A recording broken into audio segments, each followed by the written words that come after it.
Content warning. This video is about a sensitive topic involving loss of life. We've removed any graphic content to comply with YouTube's guidelines. We aim to provide informative, factual journalism on a tragic event in the public interest that does not dismiss its seriousness. All clips are used under the doctrine of fair use for news reporting and analysis. Quentin Simon, Jesse Shockley, Noah Tomlin, Kion Jones. These are just a few of the names of some of the victims that we've covered on this channel that all met the same fate. They were all killed by their mothers and then discarded like trash in various dumpsters. To this day, some of these children have never been recovered. When a child goes missing, one of the first places police check are sorting facilities and landfills. Not only did law enforcement confirm this in Noah Tomlin's case, but we also had a listener reach out to us who worked in a similar capacity that explained that part of their job was to look out for the bodies of children and animals while sorting through salvage. Today, we're going to be discussing two unique cases that took place over 1,700 miles apart. These are the cases of Mateo Harding and baby Sarah. Mateo Harding was born on July 19, 2023 in Oklahoma to parents Jesus Cazares and Esperanza Ray Harding. He came into this world just a month after his mother graduated from high school. According to his father, Jesus, he was really happy. He enjoyed life. He was always laughing, just joking.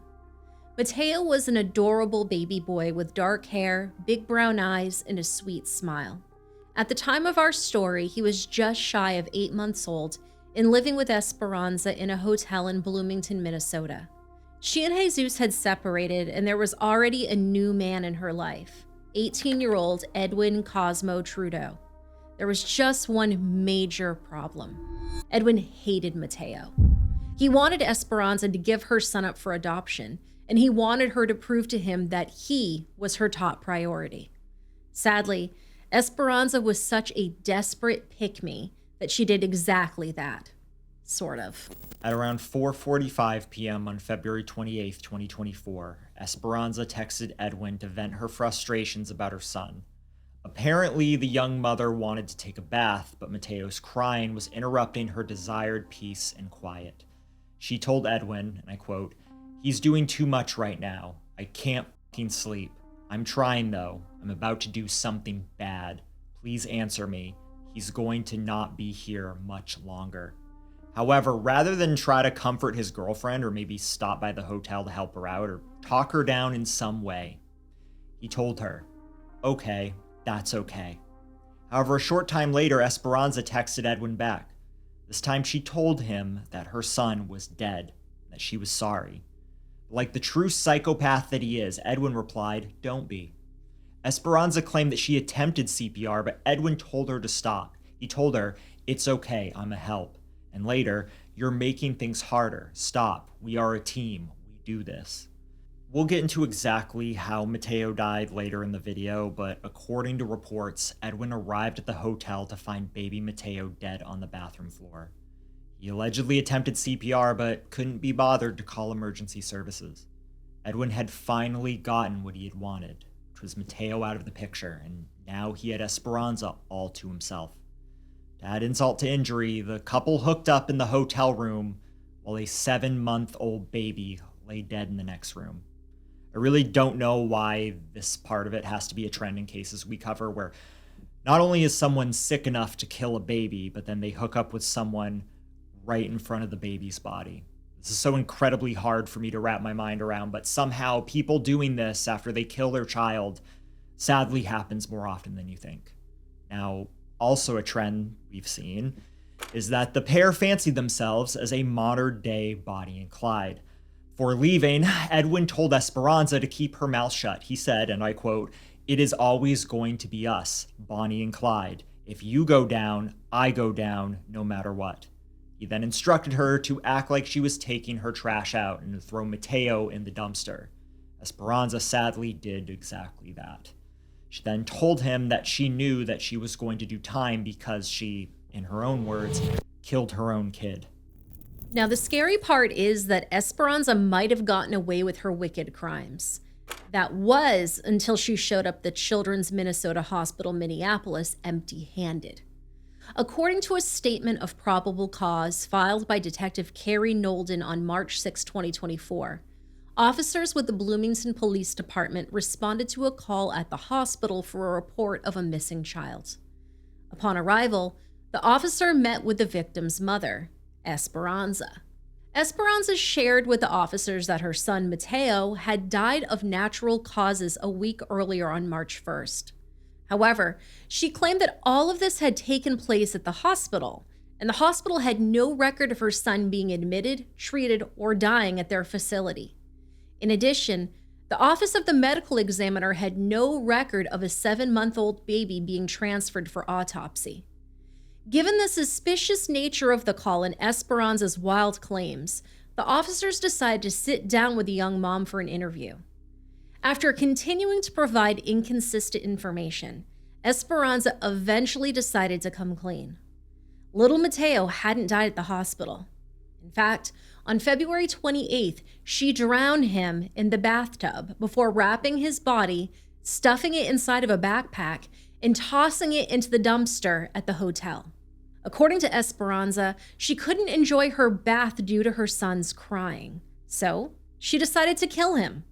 She then took a picture of Mateo's body floating face down in the water and sent it to her boyfriend. Police later recovered the photo from her cell phone. Esperanza only removed him from the tub after, and these are her words, he was done moving, done twitching.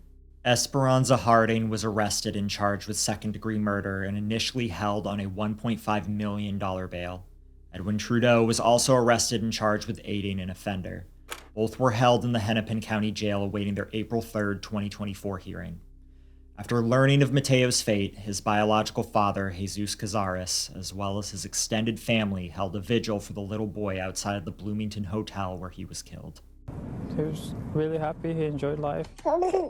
Baby Mateo lit up every room with that smile for 8 months of his life. He was always laughing and just enjoying life. Now, these pictures and videos are all his dad, Jesus Cazares, has left. Well, right now, I probably have more anger than sadness. After finding out what happened to his son. Court documents show Esperanza Harding allegedly drowned her son in a hotel bathtub on February 28th. A week later, police were called to Children's Hospital in Minneapolis regarding a missing child. Friends say they suggested hospital staff should get authorities involved. Stories weren't adding up. Everything was off. Harding told officers her son died in the hospital, but there was no record of the child being there. Investigators say eventually the 20-year-old admitted she drowned her son in her hotel room bathtub, wrapped up the body, then threw it in a dumpster. She didn't cry. Who doesn't cry for their baby? Harding told police her 18-year-old boyfriend, Edwin Trudeau, did not like her son. She says it was his idea to throw her son in the dumpster and not to tell anyone. The body still has not been found. We just want to find Mateo. We just want justice for him and to be able to give him a proper burial. Baby Mateo's family and friends created this vigil outside the Bloomington Hotel to hold on to those memories and remember his life. He was a sweet baby, always smiling. Honestly, I don't want anything else other than just to find my son and give him the peace he needs.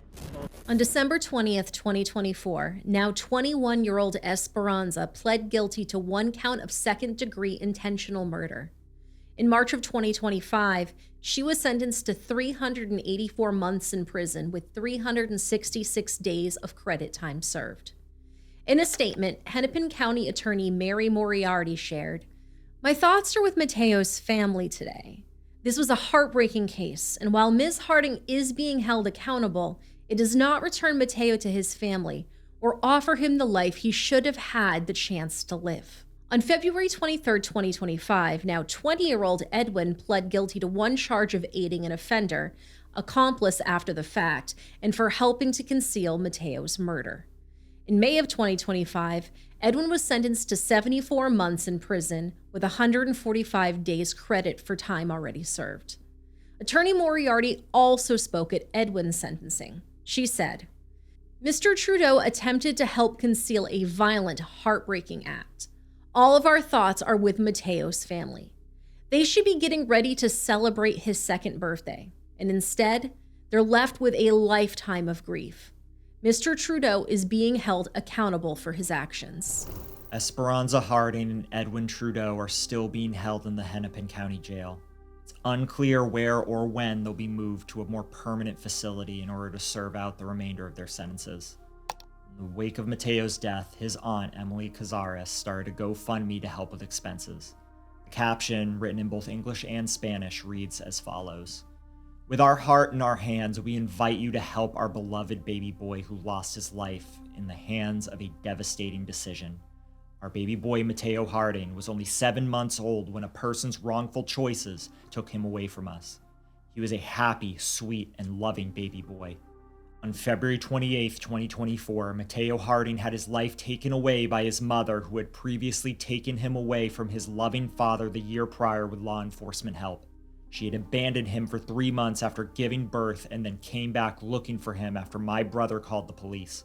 They didn't help much and just decided to let her keep my nephew and proceeded to tell him he needed to go to court to get him back. Later on, she promised to do custody arrangements and co-parent. This woman took Mateo away with lies from his loving father, who she had a custody arrangement with. Please, if you can help us with anything to help provide economic ease for funeral expenses once the remains of our sweet, beloved baby are found. I am his aunt and we are still holding on to his memory. We will be using this money towards his funeral expenses and to find him. Please help us." The fundraiser is currently closed, and to date, it managed to raise $1,390. As of the date of this recording in May of 2025, Mateo Harding's body has never been recovered. Due to the amount of time that's passed, it's very unlikely that this sweet 7-month-old little boy will ever have a proper burial. He'll sadly join the ranks of many other children that we've discussed, whose parents decided that they were no better than garbage, and then treated them as such. Our next case brings us to Boca Raton, Florida. On May 9th, 2019, 2 maintenance workers heard a faint cry coming from a dumpster located at the Boca Entrada apartment complex. They thought that it might be a kitten that had gotten trapped and couldn't make its way back out, so they went to have a look. But instead of a kitten, the 2 men found a newborn baby girl. Her umbilical cord was still attached, and she had been wrapped in a plastic garbage bag along with trash and coffee grounds. Understandably shaken, one of the men called 911. 911, what's the address of your emergency? Yes, there's a baby in the garbage. Baby in the garbage. Baby. Is the baby breathing? Yes, I'm shaking. Let me speak to them one moment. The baby's in a dumpster, right? Yes, we pulled it out. It was in a garbage bag. He found a baby inside a dumpster, and the baby is breathing. The baby was in a garbage bag. Please hurry. Please hurry. All right, and how old does the baby appear to be? It's born. It's a newborn. It's still, the blood is still in there. Is the umbilical cord still attached? Yes, I believe so. Yes. Okay. All right. And is it crying? It was crying. That's how we found out. We heard it crying. We thought it was a cat, and we pulled it back out. Try your best just to wrap them in your arms, okay? Just the warmth from your body will help, okay? Okay. All right, sir. We have police and paramedics coming to you, okay? Thank you. Thank you. The 6-pound, 8-ounce baby girl was taken to the West Boca Medical Center, and in a rarity when looking at cases like these, but very thankfully, she made a full recovery and was placed into the care of Florida's Department of Children and Families. She was described as cute as a button. Police searched through the apartment's dumpsters looking for any clues that could lead them to the child's mother or whomever decided it was a good idea to throw a live newborn into the garbage. Now, under Florida law, newborns can be dropped off anonymously at a hospital or a fire station with no questions asked. And although laws have changed now, in 2019, where this actually took place, those wishing not to carry their pregnancies to term could do so up until the 15-week mark. It should be noted that we're not advocating for anything other than not throwing your baby in the trash, and that we're just sharing with you what the laws were at the time the crime occurred. The police noticed a trash bag in the same dumpster that looked similar to the one that the baby girl was found in, and they decided to search it. They located a bundle of napkins that contained a large amount of blood, as well as a receipt to a local beauty supply store. This singular receipt would prove to be their ace in the hole. The police paid a visit to the beauty supply store and presented the clerks with a receipt that was located in the dumpster. To their surprise, the customer was known to them, and the clerks were able to provide them with her name and home address. The customer was a 35-year-old Brazilian woman and local at-home nail technician named Rafael Alessandra Carvalho Sousa, who lived in the apartment complex where the baby was located. With crime scene tape securing a back corner of the West Boca apartment complex, an ambulance took a woman from the complex, escorted by a sheriff's deputy. So far, deputies have not said who was inside that ambulance. The sheriff's office did announce they have detained a woman in connection with a one-day-old baby girl left at a nearby dumpster.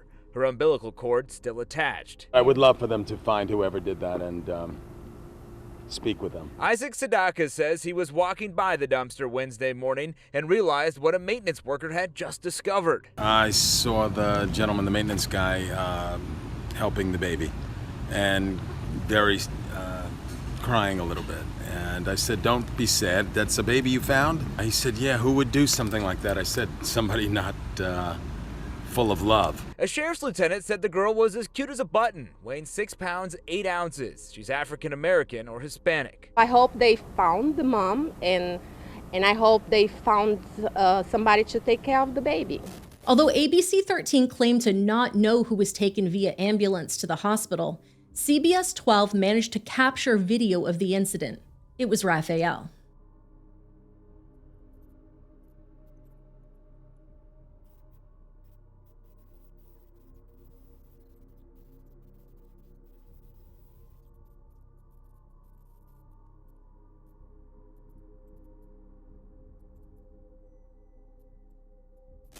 The Palm Beach County Sheriff's Department arrested Rafael on charges of attempted felony murder and CA and booked her into the county jail.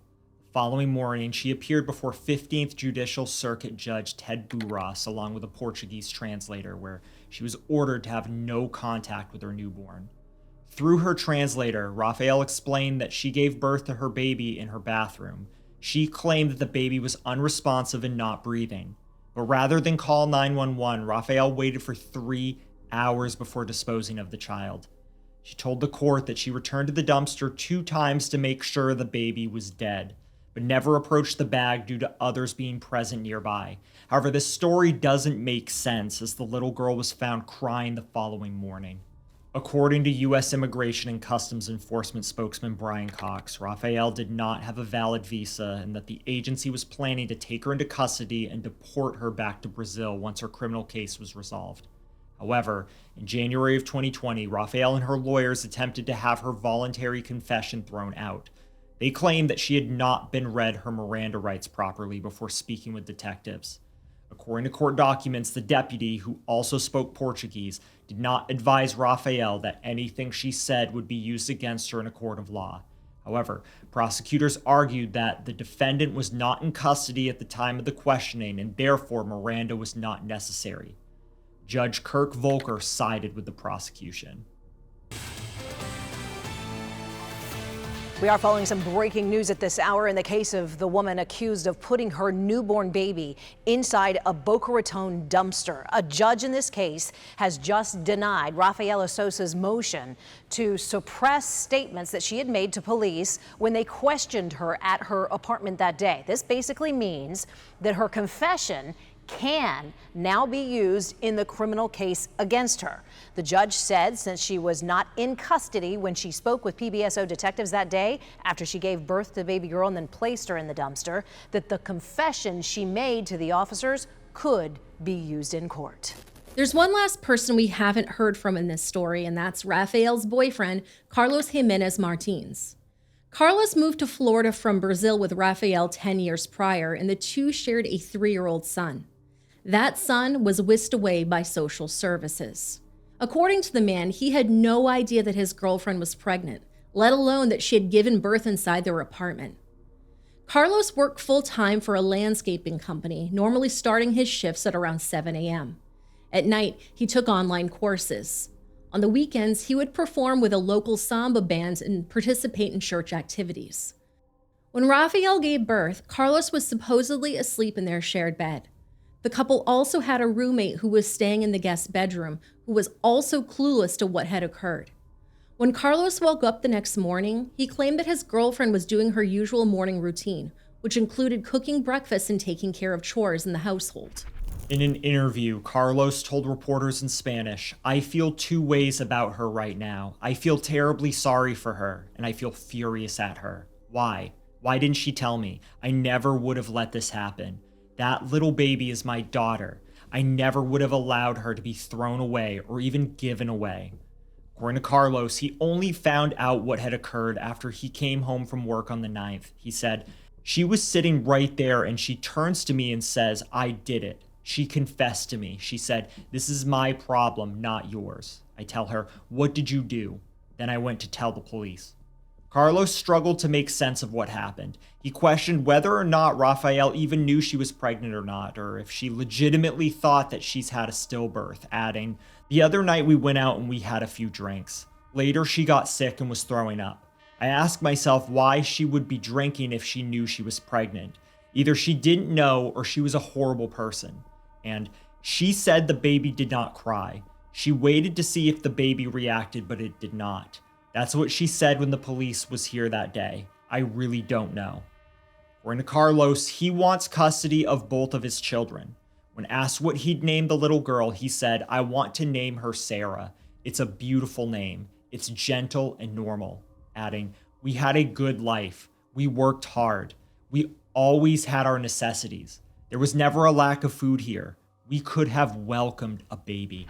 On July 27, 2022, Rafael, who had previously pled not guilty, changed her plea.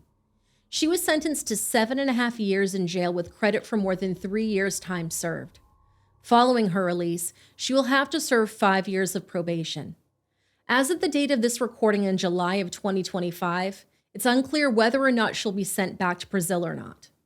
Although both cases we discussed today are tragic, I will leave you with a happy ending. Carlos regained custody of both of his children, and he got his wish. He named his baby girl Sarah.